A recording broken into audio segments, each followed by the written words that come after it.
আসসালামু আলাইকুম। তোমরা বলতে পারবা আমাদের যখন জ্বর আসে তখন আমরা সবার আগে কিসের খোঁজ করি? অনেকেই ভাবতেছো যে আমরা হয়তো বা ওষুধ খোঁজ করি না। আমরা সবার আগে হচ্ছে থার্মোমিটার খুঁজি। কারণ আগে তো আমাদের জ্বরটা মেপে নিতে হবে যে জ্বর কতটুকু আসছে বা ভালো আসছেই কিনা, নাকি আমি এমনি জ্বর জ্বর বোধ করতেছি। তো আজকে আমরা দেখবো কিভাবে থার্মোমিটার কাজ করে, বুঝতে পারছো? কিভাবে আমরা বুঝতে পারি থার্মোমিটারের মাধ্যমে যে আমার শরীরের তাপমাত্রা কত। আচ্ছা, তো সেটা বোঝার আগে একটা জিনিস তোমরা জানো কিনা, যে হচ্ছে যে কোনো একটা জিনিসকে যদি আমরা তাপ দিই, বুঝতে পারছো? ধরো এটা হচ্ছে একটা বিকার, হ্যাঁ, এটার মধ্যে কিছু পরিমাণ যে কোনো কিছু একটা তরল রাখা আছে। বলো তো, ওকে যদি আমি তাপ দিই তাহলে ওর আয়তনটা কি বাড়বে না কমবে? ধরো ও হচ্ছে একটু পরিমাণ রাখা ছিল, ঠিক আছে, একটু পরিমাণ রাখা ছিল ওর মধ্যে। বলো তো, ওকে যদি আমি তাপ দিই, ওর মধ্যে তাপ প্রয়োগ করি, তাহলে কি হবে? ও কি বাড়বে নাকি কমবে? ওর আয়তনটা বাড়বে নাকি কমবে? সবাই জানো যে ওর আয়তনটা বাড়বে, ঠিক আছে। অর্থাৎ ও হয়তো বা এখান থেকে একটু উপর লেভেলে চলে আসবে, তাই না? একটু উপরে চলে আসবে। তো দেখো, এই একটা প্রিন্সিপালের উপর ভিত্তি করে থার্মোমিটার তৈরি করা হয়। কিভাবে? শোনো, তোমরা জানো থার্মোমিটারের মধ্যে যে একটা জিনিস দেখো যে বাড়ে বা কমে, সেটা কি জিনিস? ধরো এটা হচ্ছে আমার একটা থার্মোমিটার, বুঝতে পারছো? যদি পারফেক্টলি ওরকম সুন্দর হয় না থার্মোমিটার মতো, বাট ধরো এটা হচ্ছে আমার একটা থার্মোমিটার, ঠিক আছে। সো এখানে আমাদের এরকম একটা অংশ থাকে না, এই যে এরকম, এই জায়গাটা কি একটু লোহার মতো থাকে বা একটা ধাতু থাকে এখানে, দেখো, এই যে এরকম থাকে কিছুটা থার্মোমিটার, তাই না? তো দেখো এখানে বিভিন্ন দাগ কাটা থাকে আমাদের, এক এক জায়গায় এক একটা তাপমাত্রা দেওয়া থাকে, ঠিক আছে। তো যেটা হয় থার্মোমিটারের মধ্যে, এইখানে একটা বস্তু তোমরা দেখতে পাও, এটা হচ্ছে আসলে পারদ, যেটা হচ্ছে কমে বাড়ে, ওইটার মাধ্যমে কিন্তু আমরা তাপমাত্রাটা বুঝতে পারি। এই যেখানে একটা জিনিস থাকে না এরকম, তারপর এটা কালার এরকম থাকে না, কিছুটা অ্যাশ কালার থাকে থার্মোমিটারের মধ্যে। তো আমি যখন শরীরের মধ্যে টাচ করি তখন এটা কি হয়, উপরে উঠে যায়। উপরে উঠে একটা নির্দিষ্ট বিন্দুতে এসে থামে, তখন আমরা অনুযায়ী বুঝতে পারি যে তাপমাত্রাটা কত হয়েছে। তো এই জিনিসটার নাম হচ্ছে পারদ। পারদ কি? পারদ হচ্ছে এক ধরনের ধাতু, একটা লিকুইড ধাতু বা হচ্ছে তরল ধাতু। মনে রাখবা, পারদ কি? একটা তরল ধাতু, ঠিক আছে। তো যেটা হয়, পারদ যেহেতু তরল, সো ওর মধ্যে, এটাকে ইংলিশে বলে মার্কারি, ঠিক আছে, পারদের ইংলিশ হচ্ছে মার্কারি। সো মার্কারি যেহেতু তরল, ওকে যদি আমি তাপ প্রয়োগ করি তাহলে কি হবে? ও বেড়ে যাবে বা ওর আয়তনটা বৃদ্ধি পাবে, তাই না? তো ধরো, একটু যারা চালাক তারা কিন্তু ধরে ফেলছে অলরেডি যে হচ্ছে এটা কিভাবে কাজ করতেছে। ধরো এটা হচ্ছে তোমার যে কোনো একটা বক্স, ঠিক আছে। এই পুরা বক্স জুড়ে তুমি কি রাখছো? পারদ রাখছো, বুঝতে পারছো? এই পুরা বক্স জুড়ে তুমি পারদ রাখছো, ধরো এই পরিমাণ পারদ রাখছো। এখন তুমি একটা জিনিস চেক করবা, যে হচ্ছে তুমি ফার্স্টে 10 ডিগ্রি সেলসিয়াস তাপমাত্রা দিলা পারদের মধ্যে, ঠিক আছে, বা এইটাকে তাপ দেওয়ার মাধ্যমে 10 ডিগ্রি সেলসিয়াসে উন্নীত করলা, ঠিক আছে। তখন দেখলা যে এই পারদের লেভেলটা এখানে থাকে, কোথায় থাকে? এই যে এই লেভেলে পারদ তুমি পাও, ঠিক আছে। আচ্ছা, এরপর তুমি কি করলা? তাপমাত্রাটা কিছুটা বাড়াইলা, বাড়ানোর পর 15 ডিগ্রি তাপমাত্রা নিয়ে নিলা, হ্যাঁ। এটাকে তাপমাত্রা বাড়ায় কি করলা? 15 ডিগ্রি সেলসিয়াস উন্নীত করলা। তখন দেখলা যে ওর লেভেলটা বাড়তে বাড়তে এখানে চলে আসে, বুঝতে পারছো? এইখানে চলে আসে। তো এইখানে তুমি দাগ দিয়ে কি করলা? এখানে লিখলা 10, এখানে লিখলা 15, বুঝতে পারছো? আবার তুমি আরেকটু তাপ দিলা, তো সেটা হচ্ছে ধরো 20 ডিগ্রি সেলসিয়াস। তখন দেখলা যে ও আরেকটু বৃদ্ধি পাইছে বা ওর আয়তনটা একটু বৃদ্ধি পেয়ে ও এই লেভেলে চলে আসে। তো তুমি এখানে কি 20 লিখলা। আবার ধরো আরো তাপ দিতে দিতে এভাবে তুমি ওর যে আয়তনটা বৃদ্ধি পাচ্ছে সেই বৃদ্ধিটা মেজার করলা, হ্যাঁ।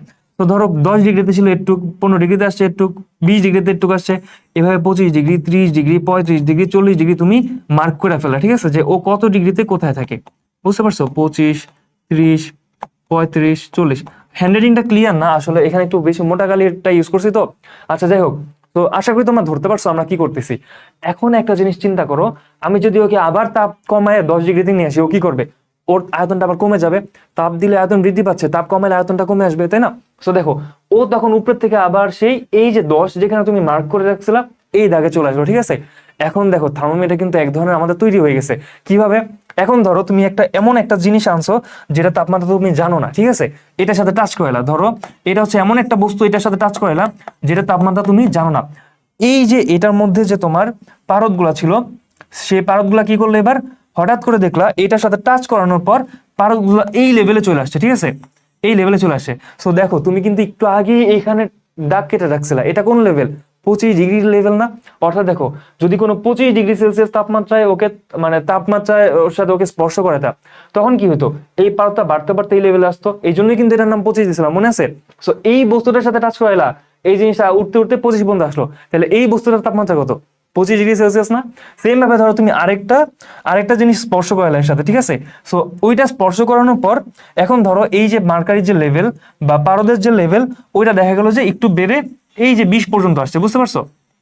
এবার আসছে কোন পর্যন্ত? মার্কারির আয়তনটা বৃদ্ধি পেয়ে ওর লেভেল হচ্ছে এই যে 20 দাগাইছিলা যে তুমি, এই পর্যন্ত আসছে। আচ্ছা, 20 দাগাইছিলা কেন বলো তো? কারণ ওই যে 20 ডিগ্রি সেলসিয়াস তাপমাত্রা ওকে যখন তুমি হিট দিছো বা হচ্ছে এই 20 ডিগ্রি তাপমাত্রায় যখন ওর তাপমাত্রাটা উন্নীত করছো তখন হচ্ছে এই পর্যন্ত পারদ আসছিল, এই জন্য এখানে 20 দেখাইছিল না। তো এখন এটাকে টাচ করলে পর আবার 20 আসছে, তার মানে এটার তাপমাত্রা কত? এটা তো 20। জিনিসটা দেখো, তুমি যত ডিগ্রি সেলসিয়াস তাপমাত্রা এখন এটার সাথে টাচ করবা ও ওই অনুযায়ী বৃদ্ধি পাবে বা কমবে। কিন্তু তুমি তো জানো না এটা কত ডিগ্রি সেলসিয়াস তাপমাত্রাটা ওর সাথে স্পর্শ করাচ্ছে, তাই না? এইটা না জানলে কি হয়েছে, এটা যদি নাও জানো কিন্তু এই জিনিসটা যেহেতু বাড়ে বা কমে, তুমি এই যে আগে থেকে যে লেভেল কাইটা ফেলছো, তুমি ও কতটুক বাড়তেছে এটা তো জানো, কোন ডিগ্রি কত ডিগ্রি সেলসিয়াসে কোন পর্যন্ত আসে এটা তো এখন বুঝে ফেলছো না? সেই ক্ষেত্রে তোমার এখানে যে কোনো জিনিস যদি তোমার স্পর্শ করানো হয় ওইটা তাপমাত্রা কত এই লেভেল দেখে তুমি বলে দিতে পারবা, তাই না? কারণ তোমার এখানে তাপমাত্রা এইখানে নাই, বাট হচ্ছে এইটার সাথে দাগ তো কাটা আছে যে কোন তাপমাত্রায় কতটুকু উঠে, সো কতটুকু উঠে ওইটা দেখে কিন্তু তুমি বলে দিতে পারবা এই জিনিসটা তাপমাত্রা কত। সেম ভাবে এখানে কাজ করে কি আমার থার্মোমিটারটা। তো থার্মোমিটারে এই জিনিসটা দেখছো না, এই জিনিসটা আমরা কি করি, শরীরের সাথে স্পর্শ করাই। সো শরীরের সাথে স্পর্শ করানোর পর দেখবা যে ডাক্তাররা বলে বা হচ্ছে ফার্মেসিতে যদি মাপতে চাও বা আমাদের বাবা মারাও বলে যেখানে 1 মিনিট ধরে রাখতে হবে, বুঝতে পারছো? যে জায়গায় তাপমাত্রা মাপতেছো ওই জায়গায় মিনিমাম 1 মিনিট ধরে রাখতে হয়। কেন 1 মিনিট ধরে রাখতে হয়? কারণ দেখো এইখানে যে জিনিসটা তুমি স্পর্শ করাইছো, শরীরের সাথে স্পর্শ করালে সাথে সাথে কি ওর তাপমাত্রা আমার শরীরের তাপমাত্রা সমান হবে? হবে না। দেখো ধরো তুমি এটা হচ্ছে একটা ঠান্ডা জিনিস, এটা হচ্ছে গরম জিনিস, ঠান্ডা জিনিসটা গরম জিনিসের সাথে স্পর্শ করালাম, এই জিনিসটা কি সাথে সাথে গরম হয়ে যাবে? না, একটু একটু করে গরম হবে না, একটু টাইম লাগবে না? এটা সমান তাপমাত্রায় আসতে এটা একটু টাইম লাগবে। সো দেখো আমরা যখন শরীরের সাথে স্পর্শ করাই সেই ক্ষেত্রে এটা 1 মিনিট বা কিছু সময় রাখতে হয়। কেন? যাতে আমার শরীরের সমান তাপমাত্রায় এই জিনিসটাও আসতে পারে। মানে এই জিনিসটার তাপমাত্রা তখন কি হয়, আমার শরীরের সমান তাপমাত্রায় উন্নীত হয়, তখন কি হয় এই যে মার্কারি লেভেলটা সে ওই হিসাবে উপরে ওঠে। এখন দেখো উপরে যে উঠছে আগে থেকে কিন্তু দাগ কাটা ছিল যে হচ্ছে তোমার 97, 98, ঠিক আছে, এরকম দাগ কাটা থাকে না ডিগ্রি ফারেনহাইট, এটা আমি ডিগ্রি সেলসিয়াসে দেখাইছি। আর থার্মোমিটার দাগ কি থাকে, ডিগ্রি ফারেনহাইটে থাকে, ঠিক আছে।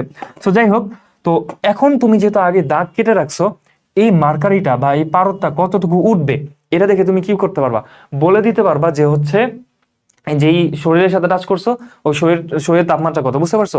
শুধু শরীর না, তুমি যে কোনো বস্তুর সাথে টাচ করো, সো ওই বস্তুটার তাপমাত্রা কত সেটা কিভাবে বুঝবা, এই যে এটা কতটুকু উপরে উঠবে এটা দিয়ে দেখে, বুঝতে পারছো?